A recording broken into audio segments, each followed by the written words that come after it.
It's like if you wait just a few minutes, another USF guy picks the Auburn Tigers. This is a big one. Jeremiah Koger, the wide receiver, following Alex Golesh to Auburn.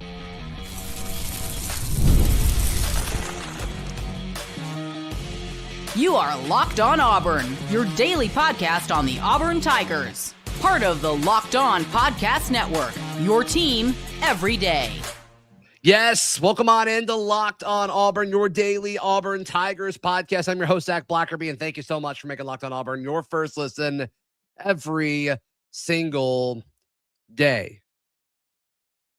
We got some news since we went live just a little while ago. Jeremiah Koger, one of the better, more dynamic wide receivers for Alex Golesh's offense last year at USF. He's now an Auburn Tiger. Young guy. I'm going to be honest, when we talked about him early on in the process as far as potential guys that could follow Golesh, I didn't realize how young so many of these guys are. Koger is right in that boat.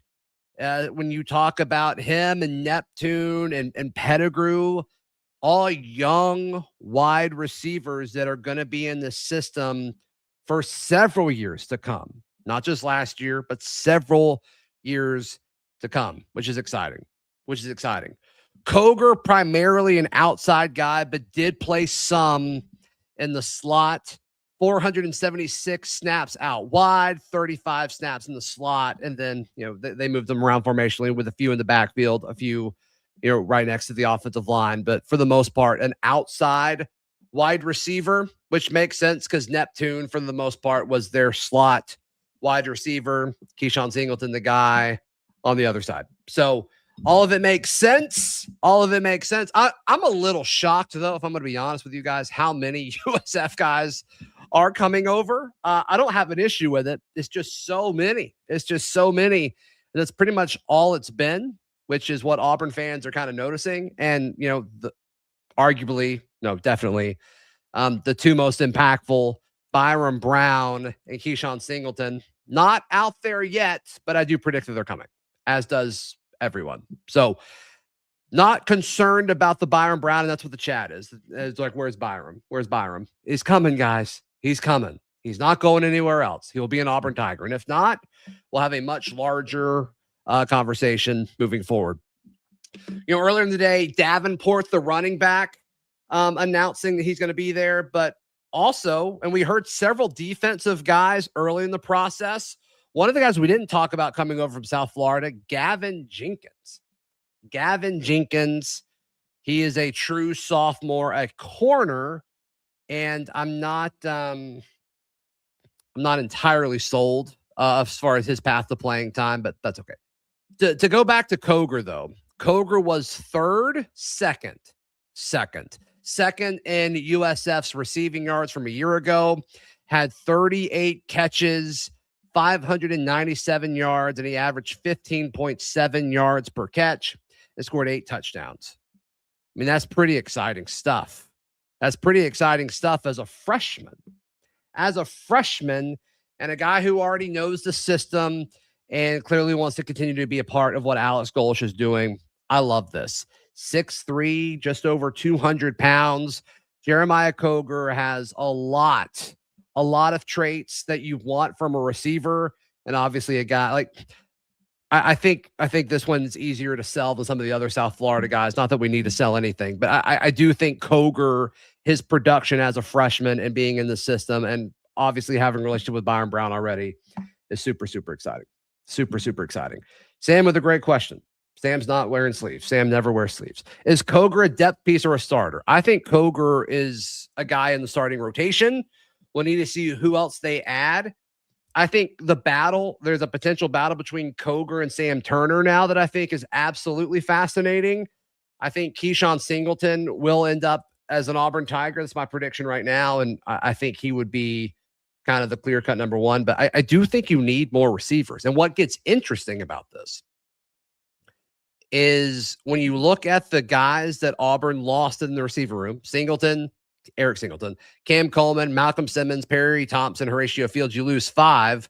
They have already added 3 from high school Pettigrew, Neptune, and Koger. So you already have more receivers now than you did last year. Some of this stuff has to do with the like 86 to 105 spots. They're getting more scholarship spots.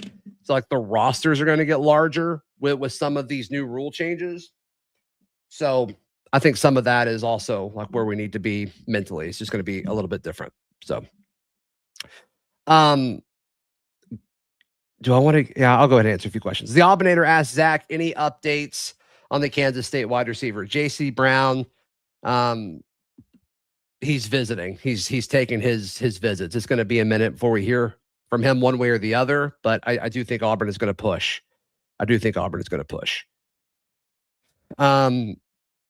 Yes, and Aubinator also says Joe Phillips is returning, by the way. Yes, was going to get there, but yeah, you're absolutely right. Joe Phillips. So now the edge room has Jared Smith, Joe Phillips, and Chris Wells confirmed. JJ Falk, we're still waiting to hear on JJ Falk. So there we go. All right, I'll continue to answer a few questions on this quick live as we discuss Jeremiah Koger and Gavin Jenkins, both being Auburn Tigers following their head coach, Alex Golesh. More questions from you guys next in just a moment, right here on Locked On Auburn. Today's show brought to you by our friends at Gametime. Gametime is the best place to buy tickets. It doesn't matter what it's for. There's nothing like college football season, tailgates, packed stadiums, and being right in the middle of the action. The energy, the bands, the moments you remember forever. But actually getting tickets, that part used to be frustrating with long queues, logins, and prices jumping at checkout. That's why Gametime is here. It gives advantage back to the fans.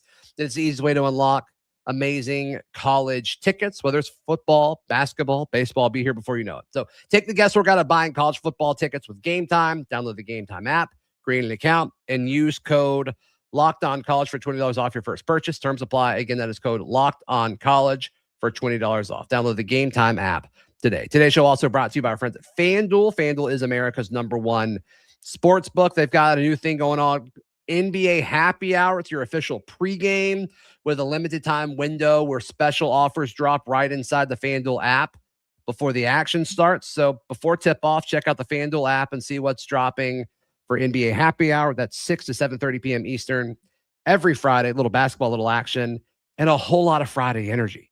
That's the NBA Happy Hour only on FanDuel, the official sports betting partner of the NBA. Thank you so much for making Locked On Auburn your first listen every single day. Every single day. All right, let's tackle a few questions. Mr. Sly Guy 26, any updates on West Virginia's running back? Jaheim White? No updates there. I'm sure he's going to do his handful of visits, but we'll see. Auburn's got a few other running backs coming in that I thought were kind of interesting. Let me try to find who that was. Florida. Jacoby Jackson is visiting Auburn. He's a Florida running back transfer. So don't forget, I mean, we added, was it Nakai Davenport from USF, who last year was their second leading rusher behind Byron Brown, 98 carries, 612 yards. So take that for what it's worth. I think this is, I think that's a pretty solid Darrell Robinson replacement, if I'm being honest with you. I think they feel really good about Jeremiah Cobb, and I think they think Omar Mabson's the future. But I think Davenport's going to have a role. Like, I think this is a guy who's actually going to have some production in this year's offense as well. Sam says Cody could be huge for recruiting. Talking about Cody Burns, who followed Golesh here as well. Having a national championship receiver recruiting you is really, really cool. Yeah, I mean, Cody's always been a good receiver, and I imagine him recruiting to Auburn. Especially like, yeah, he had been here before, but I think now he's a more tenured of a coach. I don't think he's just seen as like a former player that's coaching. I think he's now a coach that is a former player, which is big. Oh, good timing. Elton says, hey, Zach, did you hear of a Florida running back visiting? Yep, just mentioned that. Good timing. Pops asked, Zach, what is your thought on the Kennesaw State quarterback? Yeah, is his name like Amari? Kyle really likes him. Kyle really, really likes him. Yeah, Amari Odom. Amari Odom is his name. Kyle wants him to come in and be QB2. I think some of this depends on, there's been increased chatter with Deuce Knight. I think some of that depends on that. I think Deuce Knight is plan A to be QB2. I'm in the camp of I'll believe it when I see it, but I have seen more evidence today that's making me kind of pause with being doubtful of that. But we'll see. We'll see. But do I like the Kennesaw State quarterback? One, Kennesaw is not a state. And then two, Amari Odom, I do think would be solid. It just kind of depends on, does he want to be a starter somewhere? How important is that?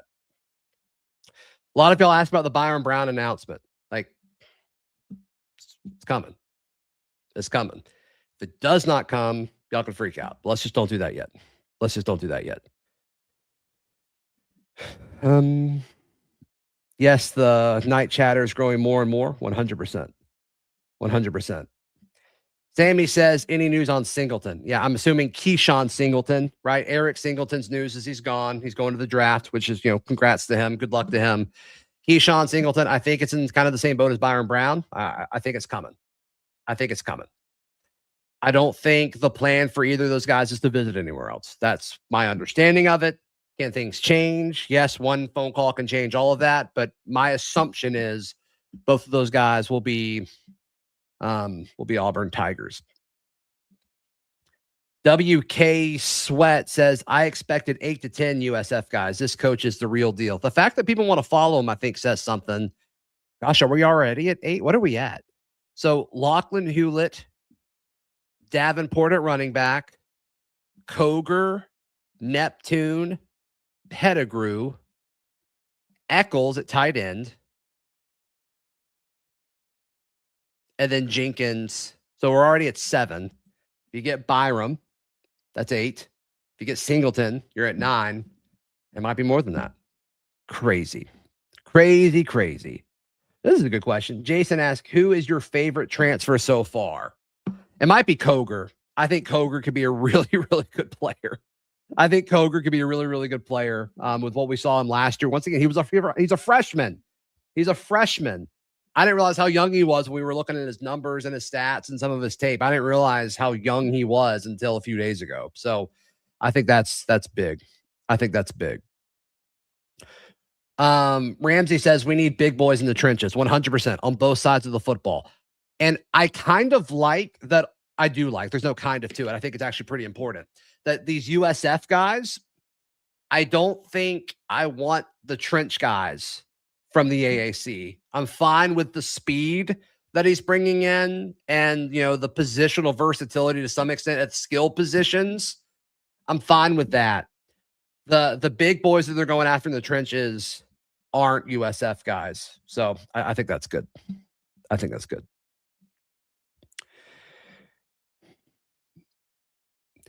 I went over some of the offensive line guys visiting in previous streams. If you want to check those out. I don't know who's saying Brown is committed. That has not happened yet. That would be everywhere. I promise you.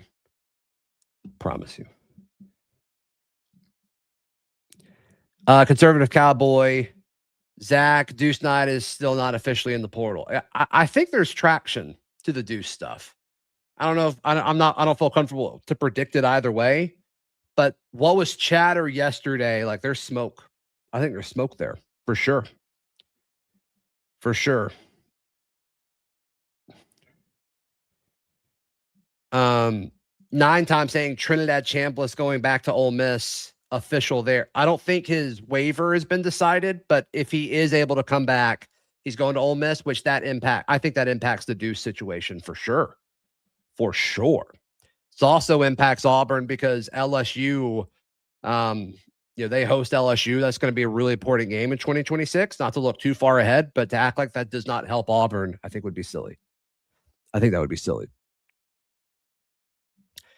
Okay, great. Awesome, guys. Just wanted to hop on for a few minutes. So Koger joining, Gavin Jenkins joining at corner, and then Joe Phillips announcing that he's staying. I'm going to try to go live again tonight to do a full recap. I think we're going to have more stuff to recap today. There's more coming. I'm confident in that. So I'll be back in a little bit. Thanks, guys, for hanging out for a few minutes. Please like the video. Please subscribe. And hey, if you guys are everydayers, head over to the Everydayer Club stuff that Locked On has launched. If you go to, it's not in my live stream stuff, but it will be there in a moment. If you are an everydayer and you tune into all these shows, head over to lockedonauburn.supercast.com and sign up over there. You can get a free ad-free feed as well as an invite to an exclusive Discord, and you can tag me and I'll answer your questions in there too. So please like the video. Please subscribe. We'll see you next time. This has been Locked On Auburn.